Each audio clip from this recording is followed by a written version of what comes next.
Okay, in the last video, we left off with creating.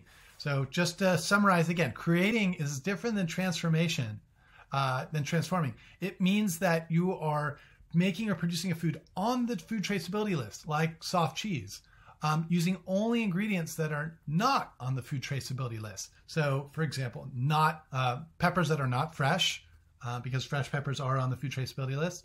Milk is not on the food traceability list. That's another ingredient that would meet this condition here. Now, creating does not include originating or transforming a food. Just be aware those are different definitions we covered in the second video. All right, moving on, we have another factory here that's going to be engaged in transformation. And remember, they're taking a cheese that's on the food traceability list and they're slicing it and repackaging it. So that would be a form of transformation. All right, let's take a look at the traceability program records that are required in subpart S. So first there's reference records, explanations, and descriptions. Here I have a purchase order, or excuse me, an invoice. And as you can see here, we have some traceability information. We have lots for each type of cheese.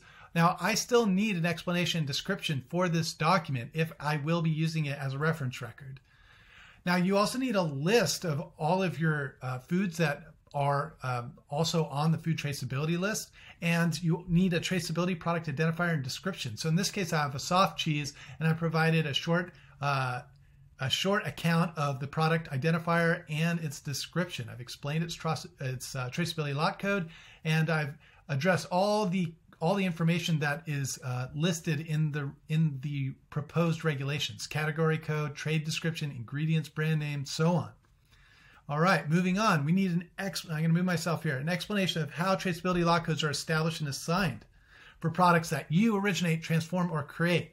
Remember, these are products on the food traceability list. So here you can see I created a very short policy regarding establishing and assigning this information, but you'll likely want to develop something perhaps more detailed than that.